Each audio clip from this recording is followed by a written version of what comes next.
What's going on, ladies and gentlemen? Welcome back to Force Strategy Gaming. Here we are at game number 2 between Mouse's Hasu and MTW's DIMAGA. Game number 1 was quite a doozy, so I'm looking forward to game number 2. Here we are on Dual Site. That is the name of this map. As you can see, we do have Hasu, our red Protoss player, spawning over here in the left-hand position, and then way over in the far right-hand position is MTW's DIMAGA as the blue Zerg player. So yes, game number 2 here between Hasu and DIMAGA, and game 1, oh my gosh, unbelievable. DIMAGA laying down some very nice muta harass, was just constantly being aggressive and in Hasu's face. Once Hasu had built up enough of a force and felt comfortable pushing out, we saw a very strong counter push from Hasu. Unfortunately though, DIMAGA, while that counter push was taking place, was able to buy himself enough time with some spine crawlers to get up enough broodlords and speedlings to hold back that counterattack.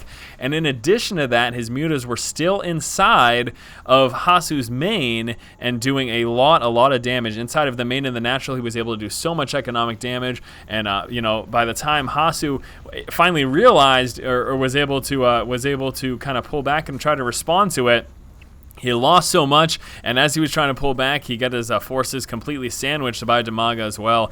So we can see right now, I do of course expect DIMAGA to just start off on one base, opening up with pool first. It is such a small map, and since Hasu knows clearly exactly where he is, there are only 2 spawn locations, it would be very difficult for DIMAGA to effectively get out like a 15 hatch. It just really wouldn't be that possible in all honesty, because he could expect some pylon harass he would have to deal with from Hasu's probe here. And we can see right now, in fact, he's just going to be dancing around a little bit, probably going on a little bit of a patrol route here, just moving back and forth, as you can see. And with that, again, you know, it's not going to be until those first Zerglings come out that DIMAGA will, in fact, be able to expand. Back over here for Hasu, opening up is looking pretty standard right now. Open up with that 9 pylon, then moving into Gateway and Assimilator. We're going to be seeing that Cybernex core get placed down right now, and as we can see, he is starting off on one base here, and we'll just be using that Cybernex core to finish off that wall off. All very standard stuff, and again, as expected, Hasu dropping down that pylon, preventing DIMAGA from getting that expansion as early as he would like, and this is going to force DIMAGA to use these first 4 Zerglings that we can see up there in production to actually move on down, take out that pylon, and he should probably chase with one. And actually, while canceling off the pylon there, Hasu, rather than losing it completely, and he just will be dancing around. This is very nice timing here. Now DIMAGA will be able to get up his expansion a little bit earlier than if he would have had to kill off that pylon, but also Hasu ends up only losing 25 minerals as opposed to 100 if he had let the pylon finish and then just end up losing it anyways. So very cool by Hasu, again, not delaying DIMAGA as long, but also not losing as many resources as a result. Back over here, Cybernex core finally up right now for Hasu. He does also have that second refinery, that second assimilator coming out, so we'll be getting some additional gas. 1 Zealot formulating that wall off there, and then we can see a Stalker will be following suit as well. Now, actually, wouldn't be too surprised if Hasu pushes out with that Stalker early on, especially since that Zerg player is not likely to have a lot of Zerglings. Early on, that Stalker can be very effective at getting a little bit of map control. Not until Metabolic Boost comes out, or if DIMAGA decided to just mass up Zerglings, would he really be able to deal with that Stalker this early on. So as you can see, that Zergling is forced away from the Stalker as he's trying to pursue him and try to get that kill, and then we're actually going to see that Stalker finally pull back, and it looks like Hasu will be planning to go with a 1 gate into expand. You can see the 1 gateway is up. That's all he's got for production buildings right now, and it does look like he's preparing to drop an expansion, so it looks like that Nexus is just about to come. And 1 gate expand will be okay right now for Hasu. Really nothing that DIMAGA is going to be able to do about it. He could have attempted some sort of a roach push, but it doesn't look like that's what's going to be happening here. We can see DIMAGA is in fact just kind of working his way up to get a strong economy. You can see, oh, look at that, actually come out with some 8 Zerglings. So he may very well be trying to be a little bit aggressive. Don't expect him to do too much damage with these initial Zerglings, but he could harass a little bit. And I'm assuming obviously that decision came after DIMAGA had scouted out the fact that Hasu was expanding. So you can see DIMAGA's fully aware of that expo, and with these 8 Zerglings, he's going to be able to maintain map control, and he can try to pick off at this expansion over here. Now, we're going to expect the bulk of the units to try to sit over here for most of the time, and this is going to allow those speedlings to just do a little bit of damage. He's not going to be able to take out this expansion, but he should be able to do a little bit of damage to it at the very least.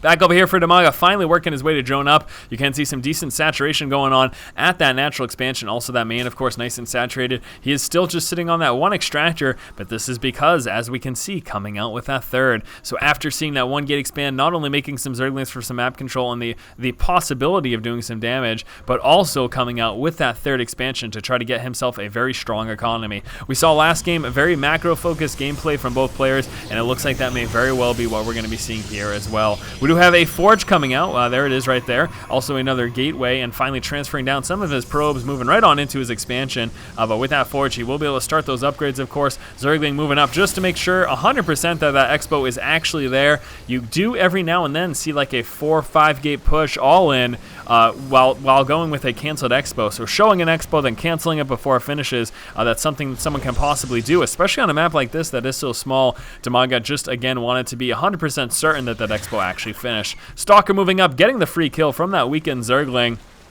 And again, map control currently going here to DIMAGA. He does have control of both those towers. And here come the roaches. We have got 12 roaches in production. DIMAGA finally finished up with that roach warren. It doesn't look like he'll be saturating this expansion anytime soon. Right now, just using it for those extra larvae. So starting out roach heavy, and then we'll expect him to follow up with a lot of speedlings. And this can be a devastating push. DIMAGA will be playing very aggressively, and it will be very interesting to see how Hasu is able to defend. Now, he will be relying on the sentry. The sentry is going to be a key component in his defense here, and actually we can see also coming out with a cannon to help with that defense just a little bit as well. But this is going to be certainly a very strong push that is coming out across the map for DIMAGA. Again, with control of those towers, Hasu has no idea that this is coming. He is finally working his way up into a robotics. I don't know why I hit that.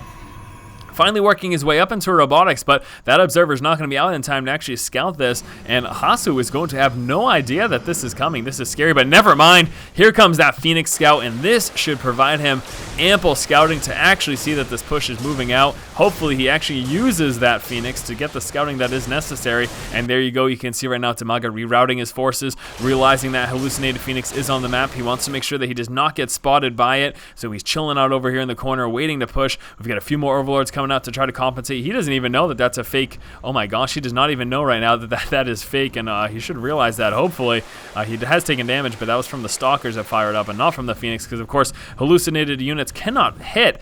And very interesting to note, DIMAGA hasn't pushed yet. This is something to certainly keep in mind. It is quite possible that he was waiting for Hasu to actually move on into his third. You can see that Zergling finally just scouting out the probe that was moving down here. And again, it is quite possible that DIMAGA was hoping that Hasu went for a much quicker third and he would have responded by pushing out. But as a result of not seeing that third, it looks like DIMAGA is instead deciding, okay, time to keep the macro game going. He will be droning up here at this expansion, trying to get some good saturation going down.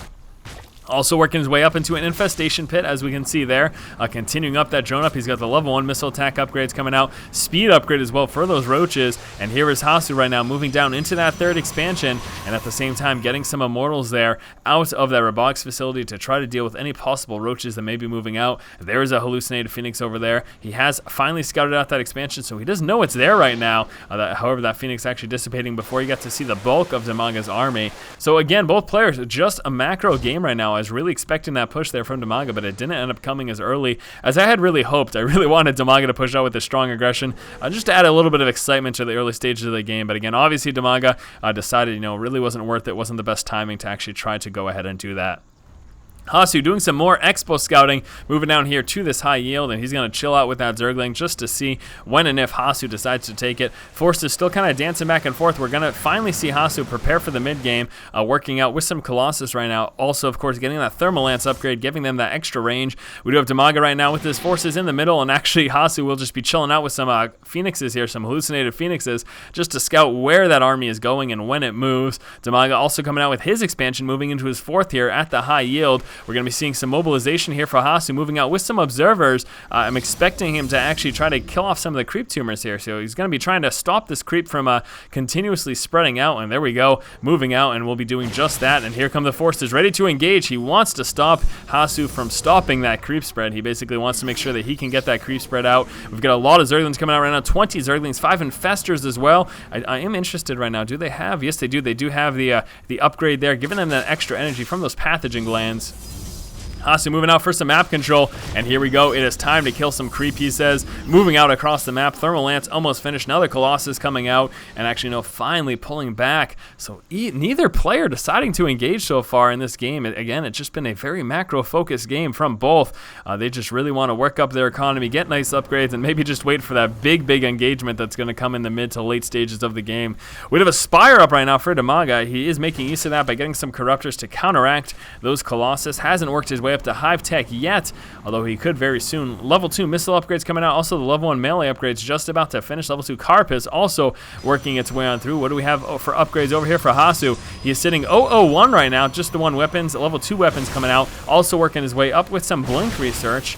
So we'll be working up, of course, to those Blink Stalkers. That's going to help him when and if he does eventually see some Brew Lords. And again, Hasu moving out across the map and just clearing these creep tumors. The big problem, not only when that creep recedes, we're going to see DIMAGA lose that speed advantage, but he of course also loses the vision that he otherwise would have had with all those creep tumors spread all throughout there. Corruptors now in play, a few Infestors in the mix as well, and then Speedling and Roach. And here, finally, the Hive Tech coming on through. So we do expect him to work his way up into Brewlords eventually.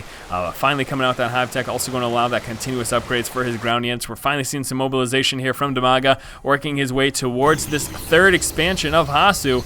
And is he pushing, or is he just still chilling out in the middle of the map?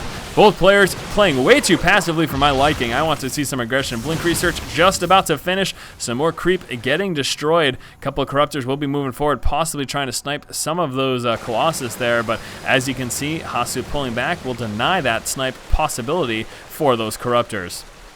DIMAGA right now is supply capped. In fact, he's oversupplied, doesn't have enough Overlords after losing a few of them. So we'll be recreating a bunch, and we can see that Hive Tech is almost finished right now. And it does appear like the macro game will continue. Hasu moving right now into that 4th expansion. Now, as the game gets later and later, DIMAGA, it's going to get a little bit scarier for him. We're actually seeing a bunch of spines go down for some defense because he's expecting that push from Hasu sometime soon as he gets closer and closer to supply cap. The reason I say it gets scarier, though, is because, again, as Zerg, you want at least 1 base over your Protoss or Terran opponent.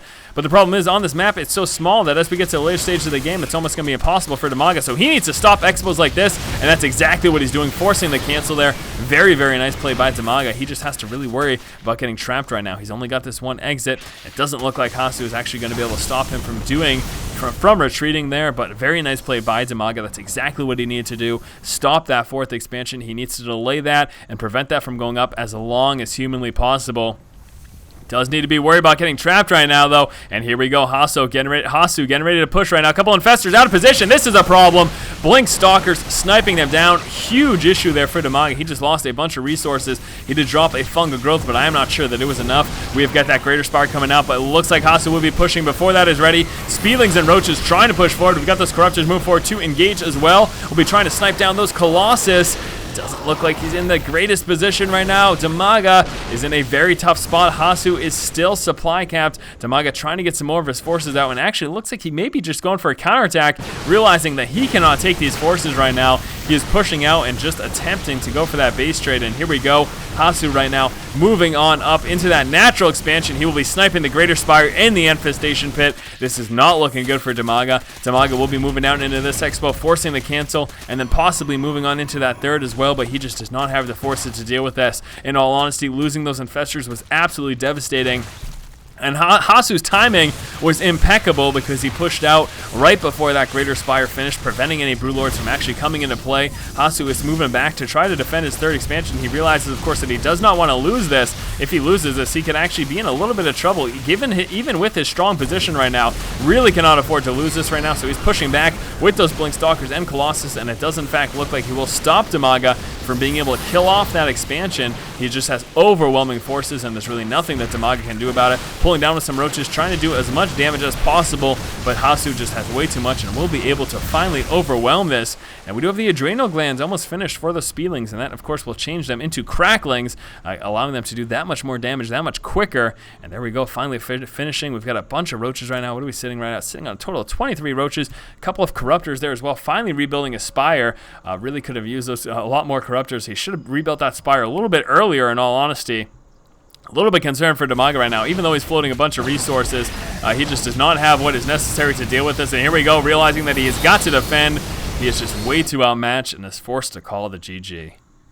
All right, guys, so that was game number 2 here between Hasu and DIMAGA. Looks like Hasu did end up winning this game. Being able to snipe those infestors were absolutely huge for him, in addition to the fact that he hit right before Brewlords were able to come into play. Is really what allowed Hasu to quite easily win that. All right, guys, so this was game number 2. Moving on to game number 3 in just one moment. And as always, if you like the content, please subscribe. Thank you for watching. Keep watching and keep owning.